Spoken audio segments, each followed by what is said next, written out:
¿Cómo les va? Bueno, antes de seguir con nuestro libro de los doctores Cascardo y Resnick, realmente quiero agradecer los testimonios que están llegando y algunos que se han animado a hacerme video. Bueno, vamos que se ve que contagio. Pero de los testimonios ha sido fuerte. Yo ya tenía un testimonio de una paciente que había tenido COVID y que, bueno, había estado usando las visualizaciones mientras estaba internada y era emocionante, pero uno piensa que, bueno, con un paciente que uno ha trabajado, que le conoce la voz, que hay todo un vínculo fuerte, es como más normal o más fácil que el trabajo que uno hace llegue. Pero me llegó un testimonio de una persona que no me conocía, a la que una paciente le alcanzó los videos y fue muy emocionante escuchar que había sido acompañada y ayudada por mis videos durante su sanación en el hospital. Esas son las cosas que uno dice, bueno, vamos bien. Así que bueno, repito mi agradecimiento, mi emoción, mi gratitud por todos esos testimonios que llegan, esos comentarios que, como digo, siempre me impulsan a seguir. Porque es el ida y vuelta el que fortalece esto. Muchas gracias. Bien. ¿Por qué se producen las crisis de pánico? Si los síntomas de la ansiedad se presentan de manera brusca y sin causa aparente, pueden alcanzar niveles muy elevados, ya que uno imagina erróneamente que padece alguna enfermedad física o que su vida está corriendo un peligro inminente. Cuando esto ocurre, el miedo aumenta aún más la intensidad de las sensaciones, lo que puede llevar a desarrollar una crisis de pánico. La mayoría de las investigaciones científicas dicen que las personas que padecen ataques de pánico les temen fundamentalmente a sus sensaciones físicas. Es decir, son esas sensaciones las que les desencadenan el miedo o pánico. El ataque de pánico puede ser visto como un conjunto de sensaciones físicas inesperadas, seguido de una respuesta de pánico o miedo a esas sensaciones. Muchas veces no se puede encontrar con claridad la sensación desencadenante o la causa de la ansiedad. En consecuencia, muchas personas vuelven a su búsqueda hacia ellos mismos. En otras palabras, si no hay nada exterior que me esté haciendo sentir ansioso o temeroso, algo debe estar mal en mí. En estos casos automáticamente pensamos, me voy a morir de un ataque, estoy perdiendo el control o me voy a volver loco. Todos estos pensamientos catastróficos. Como vemos, a pesar de que esos pensamientos pueden resultar comprensibles, nada puede estar más lejos de la verdad, ya que el objetivo de la respuesta lucha-huida es proteger al organismo, no dañarlo. ¿Por qué se desencadena un ataque de pánico cuando no existe ningún peligro real? Hasta ahora hemos visto los componentes y rasgos principales de la ansiedad en general, o de la respuesta de lucha-huida, también llamada respuesta de miedo o pánico. Sin embargo, ¿cómo se aplica todo esto a los ataques de pánico? ¿Por qué se activa la respuesta de lucha-huida durante un ataque de pánico, si aparentemente no hay nada a qué temerle? Como mencionamos antes, la respuesta de lucha-huida, de la que los síntomas físicos son parte, hace que dirijamos nuestra atención hacia supuestas o potenciales fuentes de peligro. Cuando el cerebro, la mente, no logra encontrar un peligro real, vuelve su búsqueda hacia adentro y de manera automática encuentra una explicación tal como: debo tener un ataque al corazón o un tumor en la cabeza, voy a perder el control, me voy a desmayar, me voy a morir, etc. Estas interpretaciones que se nos ocurren nos provocan miedo o pánico.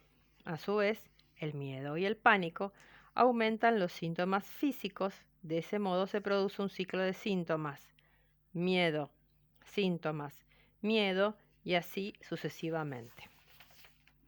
Ahora bien, ¿por qué muchas veces experimentamos los síntomas físicos de la respuesta de lucha-huida si no hubo nada que nos alarmara, ni de nuestro cuerpo ni de afuera?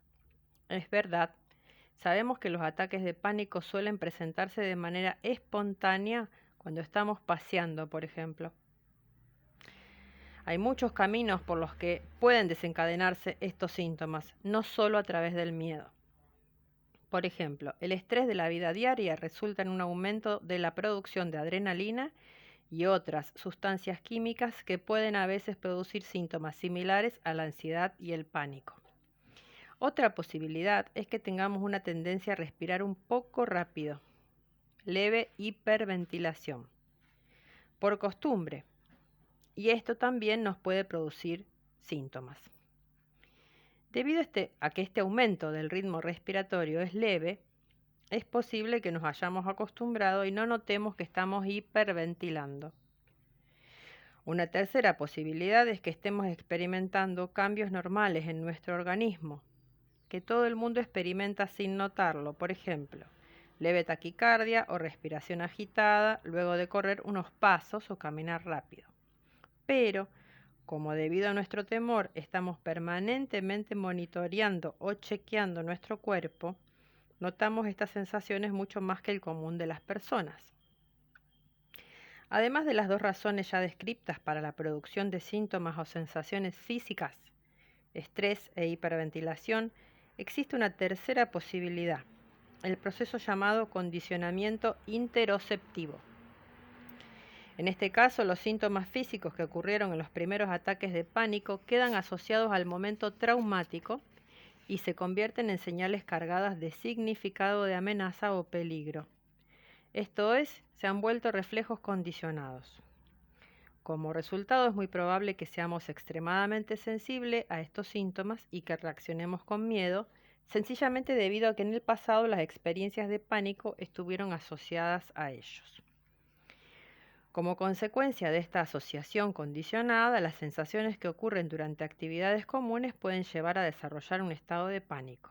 Por ejemplo, la falta de aliento y sensación sudorosa producida por el ejercicio físico, el nerviosismo producido por tomar café o el calor en negocios repletos de gente.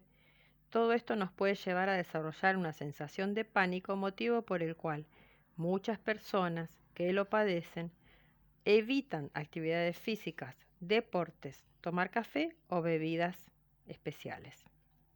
Aun cuando no sepas con seguridad por qué se despertaron los primeros síntomas de una crisis, tené la certeza de que son parte de la respuesta de lucha-huida y por lo tanto son inofensivos. ¿Qué pasa? Se asocian ideas a una velocidad impresionante, de segundos. Me está latiendo rápido el corazón, va a pasar tal cosa. Si yo tuve una asociación, por ejemplo, con un color en mi primera crisis, por ejemplo el rojo, y veo el rojo, no voy a pensar racionalmente, ese rojo no tiene nada que ver con aquel rojo, no. Rojo, ataque de pánico e inmediato. Es todo eso lo que hay que trabajar para despegar, para que nuestro inconsciente deje de reaccionar automáticamente. ¿Qué pasa cuando por fin aprendo que las sensaciones de ansiedad no son peligrosas? Se van a ir o igualmente seguirán apareciendo. Una vez que de verdad creamos en un 100% que las sensaciones físicas no son peligrosas, el miedo y el pánico no van a ocurrir por mucho más tiempo y las crisis de pánico se irán presentando de manera más aislada, hasta en el mejor de los casos desaparecer. El convencimiento de la no peligrosidad de las sensaciones no se alcanza con facilidad. Hemos sufrido fuertes crisis durante un tiempo y no resulta fácil dejar atrás esa impresión que nos dejó tan marcados.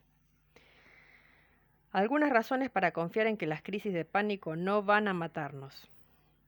Seguimos vivos a pesar de tantos ataques de pánico que tuvimos. Es decir, los síntomas hasta ahora, a pesar del miedo que nos causaron, no nos han matado. Siempre pudimos mantener el control, nunca llegamos a salir corriendo. Es más, la mayoría de las veces la gente que estaba con nosotros en ese momento ni siquiera se dio cuenta de lo que nos estaba pasando. Tan grave entonces no debe ser. Pensemos si una crisis de pánico pudiera matarnos, a esta altura quedarían solo unos pocos habitantes del planeta. Justamente nosotros, a causa de nuestros síntomas, con seguridad nos contamos entre las personas estudiadas de manera más completa desde el punto de vista cardiológico, y nuestro corazón está sano. ¿Qué tal si nos relajamos y tratamos de aprender a confiar en que nada va a suceder? Vamos, apartemos el temor. De algo nos vamos a morir algún día, pero con seguridad no va a ser de pánico. Cuando estoy en medio de un ataque de pánico me siento tan rara que me da miedo de volverme loca. ¿Es posible que una de estas crisis me lleve a la locura? No, en ningún caso. Un trastorno de pánico conduce a la locura. Mucha gente, cuando experimenta los síntomas físicos de la respuesta lucha-huida, cree que se está volviendo loca. Esto se debe a la extrañeza de sí mismo o del entorno que produce la crisis de pánico. Pero ese síntoma desaparece al terminar la crisis y además no se relaciona con cuadros más severos de locura en general.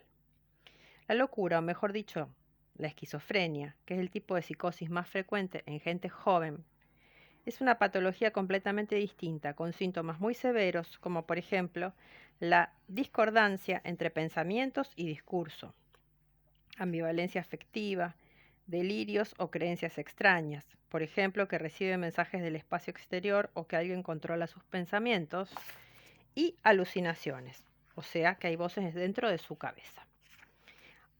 Aún más, la esquizofrenia parece ser un trastorno de base genética con fuerte incidencia familiar, con un pronóstico mucho peor que el pánico.